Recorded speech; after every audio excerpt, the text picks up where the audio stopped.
Assalamualaikum warahmatullahi wabarakatuh. Ayyuhal ikhwah, alhamdulillah kita memasuki medio bulan Juli dan sebentar lagi kita akan masuk bulan Agustus.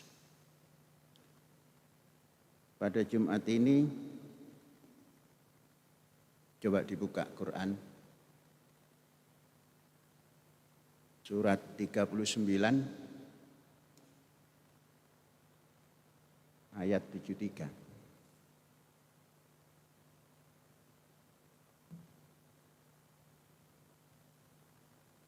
Surat 39 ayat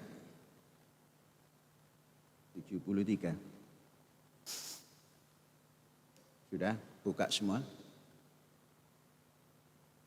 Baik, Syekh baca dan perhatikan. Wasiqal ladzina taqaw rabbahum ilal jannati zumara hatta idza ja'uha wa futihat abwabuha wa qala lahum khazanatuha salamun alaikum tibtum fadkhuluha khalidin. Lanjut ayat. Wa qalu alhamdulillah alladzi shadaqana wa'dahu wa awrathanal ardha natabawwa'u minal jannati haitsu nasha' fa ni'ma ajrul amilin.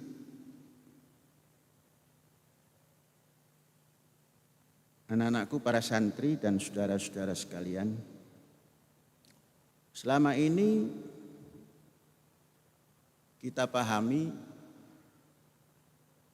surga itu abstrak. Hanya akan bisa diketahui pada saat tertentu yang kita tidak bisa membayangkannya. Sampai ada mengatakan mala ainun ro'at, sesuatu yang mata tidak bisa memandang, wala udhunun sami'at, dan sesuatu yang telinga tidak bisa mendengar. Nah, itu membayangkan surga, sesuatu mata tidak bisa melihat, telinga tidak bisa mendengarkannya. Wa ma khatara biqalbil bashar, dan tidak bisa dibayangkan dengan hati manusia. Kalau begitu menyimpulkannya, maka surga itu menjadi bukan abstrak lagi, lebih abstrak kalau itu diterjemahkannya seperti itu. Nah, mari kita menerjemahkan atau memahami Al-Quran ini dengan bahasa Quran. Coba kita bayangkan. Wasiqal ladzina taqaw ilal jannati zumara. Orang yang punya ketakwaan, ya, taqaw rabbahum, takwa kepada Tuhan yang Maha Esa, mereka digiring rame-rame ilal jannati, ke jannah. Jangan dulu dipahami apa-apa. Ilal jannati zumaro, berbondong-bondong. Coba secara ruh kita, secara pikiran kita, secara ilmu kita memahami ayat ini. Katakan dari bahasa. Orang yang punya rasa takwa kepada Tuhan yang Maha Esa digiring ke jannah berbondong-bondong. Coba bayangkan, seperti apa itu? Jangan dulu diterjemahkan jannah itu ya. Hatta idza ja'uha, sehingga tatkala yang digiring tadi sampai kepada jannah itu, wa futihat abwabuha, dan dibukakan pintu jannah itu, wa qala lahum khazanatuha, penjaganya mengungkapkan kata salamun alaikum, damai sejahtera untukmu, tibtum, berbaik-baiklah Anda semua di situ, fadkhuluha khalidin, masuklah ke situ, ke jannah itu abadi. Nanti ayat selanjutnya baru kita akan ketemu jannah itu apa. Wa qalu, orang-orang yang punya takwa pada Tuhan yang Maha Esa, yang digiring beramai-ramai tadi, berbondong-bondong tadi, alhamdulillah, puji Tuhan.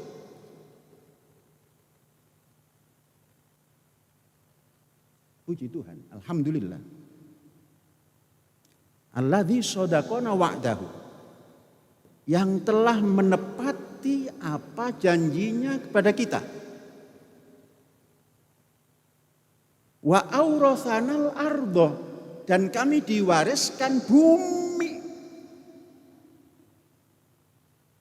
Lanjutnya untuk apa ini bumi? Natabawwa'u minal jannati, kami buat surga. Nah, kita terjemahkan di sini surga.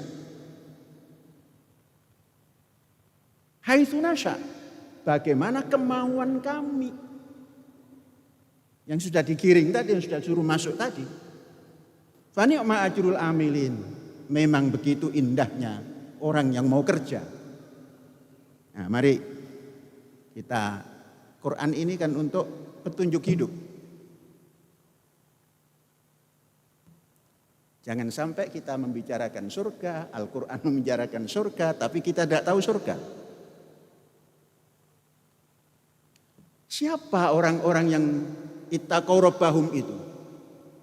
Itu orang yang punya gagasan sampai berani mengungkapkan saya bertakwa pada Tuhan yang Maha Esa. Jangan lingkup besar, mari lingkup kita yang punya negara tanah air ini. Digagaskah itu Indonesia Raya itu? Sedangkan ketika itu namanya Hindia Belanda.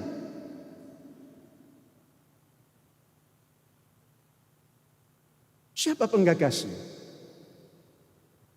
Ternyata penggagasnya pemuda-pemuda yang berilmu. Ini nanti memang agak panjang supaya mengerti surga atau jannah itu real. Mengapa dengan ilmu? Kita membaca sejarah. Masuk daripada Belanda ke Indonesia itu 1600 sekian. Awal-awal dari puluhan. Maka dinamakan Verenigde Oost-Indische Company. Kita kenal VOC. Dirampaslah tanah air yang dimiliki oleh kelompok-kelompok sampai jatuh VOC, tetap menjadi VOC. VOC yang pertama, Verenigde Oost-Indische Company, pada tahun 1800 sekian menjadi VOC juga. Firhan under korupsi. VOC hancur menjadi VOC. VOC pertama adalah perdagangan Hindia Belanda. Yang VOC kedua hancur karena korupsi. Firhan under korupsi. VOC juga. Jadi VOC pertama niatnya jelek, maka hasilnya pun jelek. VOC juga. Yang satu Verenigde Oost-Indische Company, ujungnya menjadi Vergaan, hancur, under korupsi, karena korupsi. Nah, apa kaitannya ini? Belum ada Indonesia, baru ada cita-cita. Kesadaran bangsa Belanda tatkala menjadi penjajah, ingin memberikan balas jasa, maka dinamakan politik etis. Anak muda Indonesia dididik. Betapa cepatnya Indonesia, anak Indonesia ini menyerap ilmu pengetahuan. Belanda memberikan pendidikan bukan keagamaan. Karena ingin supaya inlander ini bisa membantunya dididik masalah pemerintahan dalam negeri, dididik hukum, dididik kedokteran, dididik keinsinyuran. Namun pemuda Indonesia ini punya gagasan. Kenapa ini negeriku, negeri nenek moyangku, kok menjadi Hindia Belanda? Belanda non jauh di sana. Jangan membayangkan hari ini. Dulu itu filosofi orang Indonesia, dunia tidak sedaun kelor. Tidak terlalu lama berubah, tetap kelor juga. Dunia tidak, apa itu? Jadi dunia lebih kecil daripada daun kelor. Dulu dunia tidak sedaun kelor, artinya besar. Sekarang menjadi dunia lebih kecil daripada daun kelor. Mengapa? Saya tadi berkomunikasi dengan anak saya yang di London. Klik, Ahmed, coba kirim Quran terjemahan Ibrani. Langsung dikirim. Serahkan ke Pak Halim supaya dicetak. Tuh, cepat kan? Berarti satu klik. Nah, datanglah Quran terjemahan Ibrani. Karena Inggris sudah ada, Arab ke Arab sudah ada, nah sekarang Ibrani. Lengkaplah. Apa kaitan dengan ini? Saudara-saudara, orang yang beriman tadi menyerap ilmu yang diberikan oleh Belanda. Kemudian bergagasan. Kalau nanti kita tamat ini menjadi pegawai Belanda yang menjajah itu, sirnalah gagasan kita. Maka menemukan Indos Nesos. Konon yang mengatakan itu adalah orang dari Jerman. Kemudian digagas lagi, lebih bagus Indonesia.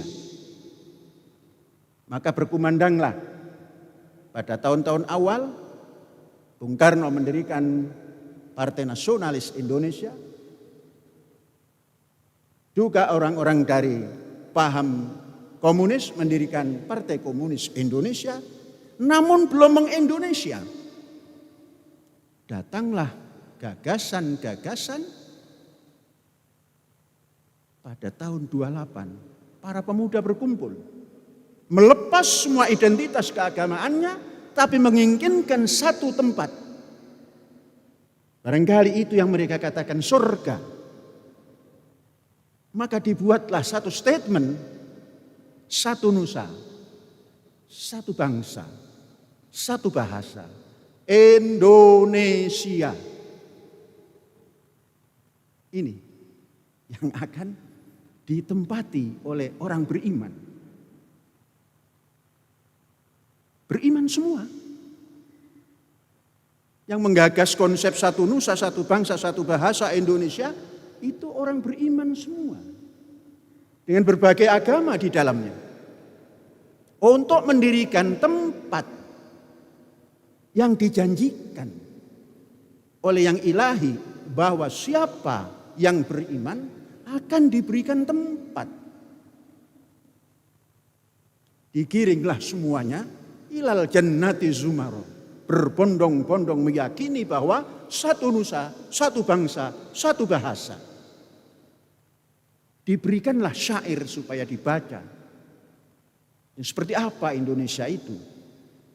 Indonesia, tanah airku, tanah tumpah darahku. Dengan sengatan itu, laksana arus listrik masuk ke relung-relung bangsa Indonesia yang baru memproklamirkan kebangsaannya. Tambah lagi, Indonesia tanah yang mulia, tanah kita yang kaya. Terdetik lagi, oh iya, mulia dan kaya. Mengapa yang mengambil orang lain? Semangat lagi. Kemudian Indonesia tanah yang suci, tanah kita yang sakti. Sakti kita ini dan suci. Ayo kita perjuangkan. Proklamasi pertama itu menanamkan akidah keindonesiaan. Baru ini kita akan memasuki surga. Bagaimana mengaturnya? Coba ini kita baca. Alhamdulillahilladzi sogatan wa'dahu. Ya Allah, terima kasih, puji Tuhan. Engkau telah menepati janjimu atas cita-citaku, gagasanku untuk punya tempat, untuk kami jadikan surga. Aurasanal arba. Engkau telah mewariskan kepada kami bumi dan lingkarannya. Maka disebut tanah air, bukan negara. Satu-satunya tempat yang menamakan negara itu tanah air hanya Indonesia. Maka nyanyinya Indonesia tanah airku. Tetangga kita menyanyikan negaraku, tanah tumpahnya darahku. Itu tetangga kita. Tapi kita Indonesia tanah airku. Tanahnya cuma sedikit, 25% saja. Lautnya 75%. Makanya alhamdulillah alladzi sodakona wa'dahu wa aurasanal arba. Memberikan warisan bumi tentunya dengan bahriha wa jawiha. Lautnya dan angkasanya. Natabawwa'u minal jannah, kami buat surga. Hai sunasya, bagaimana kami mau? Maka disusunlah dasar negaranya bagaimana? Dasar ngisi surganya itu seperti apa? Keluarlah ideologi dasar. Kita tidak mengatakan ideologi dasar negara Tuhanan yang Maha Esa. Kemanusiaan yang adil dan beradab. Persatuan Indonesia yang sudah menjadi jannah ini. Di situ ada kerakyatan. Di situ ada mewujudkan suatu keadilan sosial. Itulah natabawwa'u minal jannati haitsu nasya. Bukan haitsu asya. Nasya, kerakyatan, kebersamaan. Maka Indonesia ini harus ditata secara governance. Nahniyah. Apa itu nahniyah? Bangsa seluruhnya. Ini kalau kita maknai kekinian dan real. Jadilah Indonesia surga kita.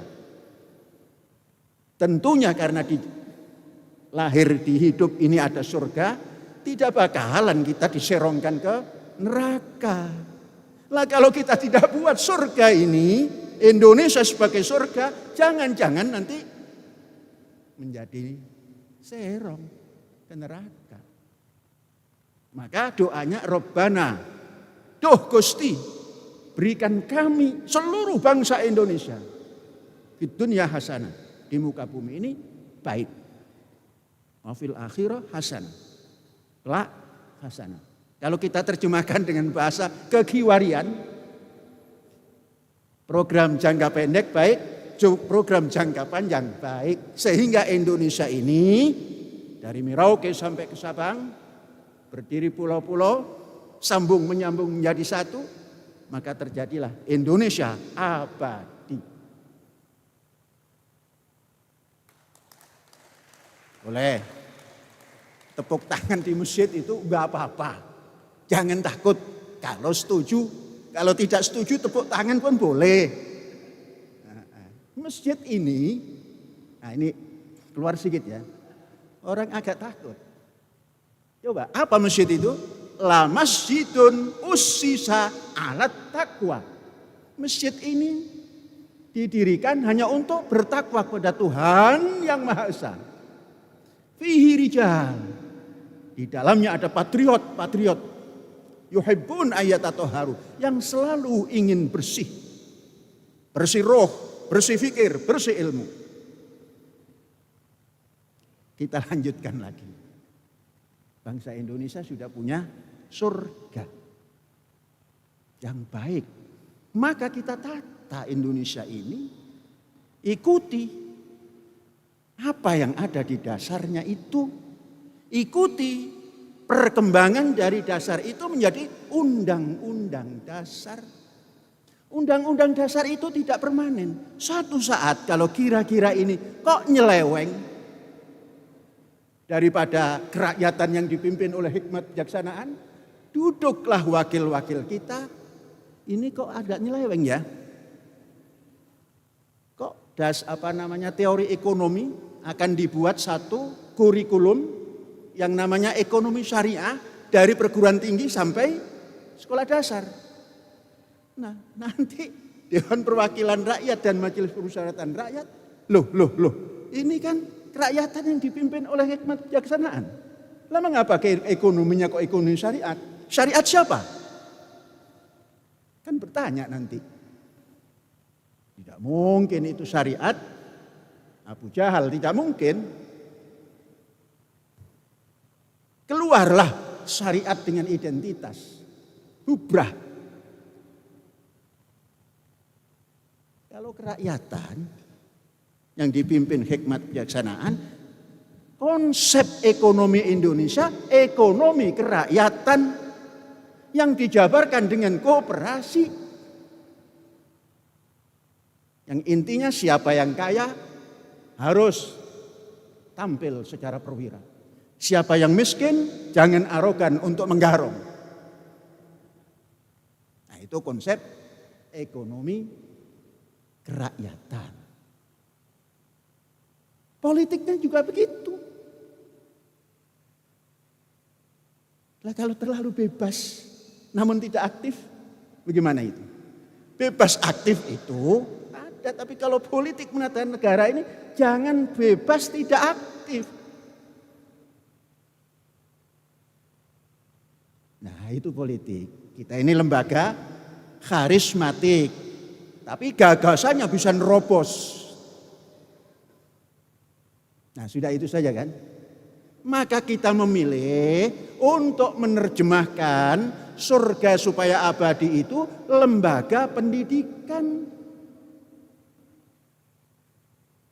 Karena bangsa Indonesia oleh founding father atau founding parent, Indonesia ke depan harus tampil dengan berdikari. Asik ini. Pendidikan pun bisa berdikari. Kita buatlah konsep-konsep ekonomi, pendidikan ekonomi. Nah, kalau memang dilaksanakan oleh negara, ya ikut manajemen negara. Karena ini swasta. Ya manajemen swasta supaya bisa jalan langgeng, kemudian tidak kekurangan pembiayaan. Maka mandiri dan berdikari. Buat masjid seperti ini sendiri. Dari yang tidak bisa mengelas, bisa mengelas. Setelah bisa mengelas, dipanggil juru uji. Benar nggak ngelas begini? Benar, teruskan.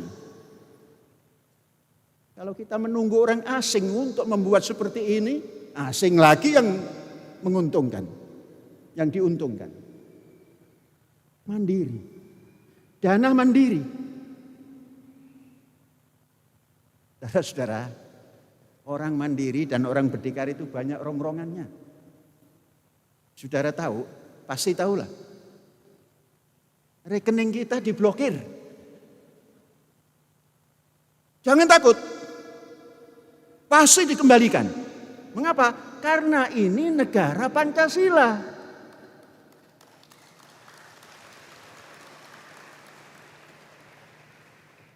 Mungkin kalau negara rampas-merampas, rampasannya dibagi-bagi, itu bisa jadi.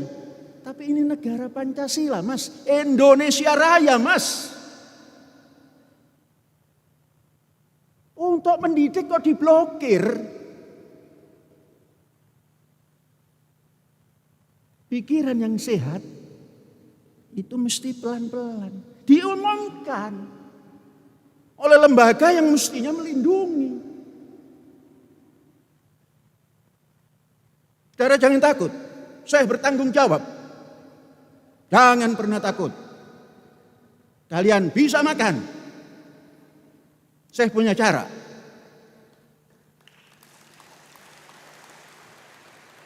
Apa caranya? Gampang. Seorang pendidik itu nggak harus arogan. Mas, ngono ya ngono, ning ojo ngono. Blokir ya blokir, ya mbok ora suwe-suwe. Buka neh to Mas. Kalau tidak ngerti bahasa Jawa, begitu ya begitu, tapi jangan lama-lama. Di sini menunggu. Katanya harus mendapat upah. Lah guru kan harus diberikan bukan upah. Ustaz, bukan upah, ustazah. Honor. Honor itu penghormatan. Saya tidak mau nanti ustadz ustazah ini terus membuat petisi, nggak perlu, saya saja. Diumumkan lagi rekening Panji Gumilang Mualaya. Tanahnya 230 hektar. Karena itu pandangannya pandangan PNS. Cara menggunakan uang seperti begini. Ini swasta. Yang penting dana yang masuk itu bisa digunakan, menguntungkan. Cara memprotek supaya tidak korupsi di kampus kita ini, begitulah caranya.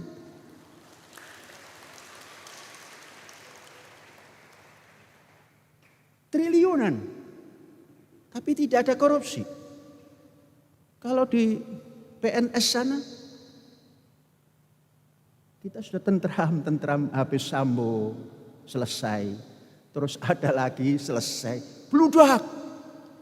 8 sekian triliun. Katanya, baru katanya kan, dikorupsi. Kalau kita bikin kapal 8 triliun itu, waduh seluruh ZEE diisi oleh kapal kita.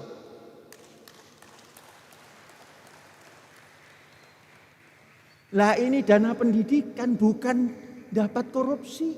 Siapa yang dikorupsi? APBN juga nggak masuk kecuali bos. Terlalu kecil kalau mengkorupsi dana bos. 2,5% saja dari anggaran. Nah kok dikuyo-kuyo dana pendidikan? Jangan Mas, jangan dikuyo-kuyo Mas. Kualat nanti. Dulur tua ini malati. Saudara tua ini malati kalau dikuyo-kuyo. Nah saya kan lebih tua dari yang mengumumkan itu. Oh sekian. Kaget saya itu, kok ratus-ratus ya. Rekening saya itu kok ratus-ratus. Padahal satu pun saya nggak memegang rekening. Apalagi itu yang namanya klik terus keluar uang itu apa itu? ATM, sampai nggak kenal namanya juga. Orang tidak tahu, ada rumah di pinggir selatan Jakarta, rumah Panji Gumilang. Sekian ribu meter. Nggak tahu. bahwa itu adalah rumah guest house Az-Zaitun. Karena mereka tidak tanya kemari, terus mengumbar omongan, mangka surah kalamuhu, kasura afatuhu. Sapa wonge kang koken ngomong, iku ana wae salahe. Saudara mendengar enggak cerita? Dikagetkan kita. 349 triliun. Departemen Keuangan. Kita yang enggak tahu keuangan negara jadi apa iya? Selesai dengan sendirinya. Yang begini-begini itu loh jangan ada di Indonesia itu. Az-Zaitun hanya cerita begini, sumber katanya. Yang sana menggegerkan bukan sumber. Jangan pilih kasih. Ini pendidikan swasta. Untuk apa kita mendidik ini? Untuk Indonesia Raya. Lah mbok aja dikuyo-kuyo to, Mas. Nek pengen takon. Diundang ke Bareskrim tidak pernah ngeles, datang. Maka di sini diperlukan. Kalau sudah mengeluarkan angel, jangan dilepas patok ini. Sekarang kan dilepas, kita yang kasih patok, kembali nanti ke sana. Karena angelnya sudah dibuat. Itulah namanya pana pasopati. Kalau tidak bisa menggunakan, balik kepada dirinya sendiri. Wallahu a'lam bishawab. Hadza wallahu yar'ana wa yafadhuna. Walhamdulillahirabbil alamin. Merdeka.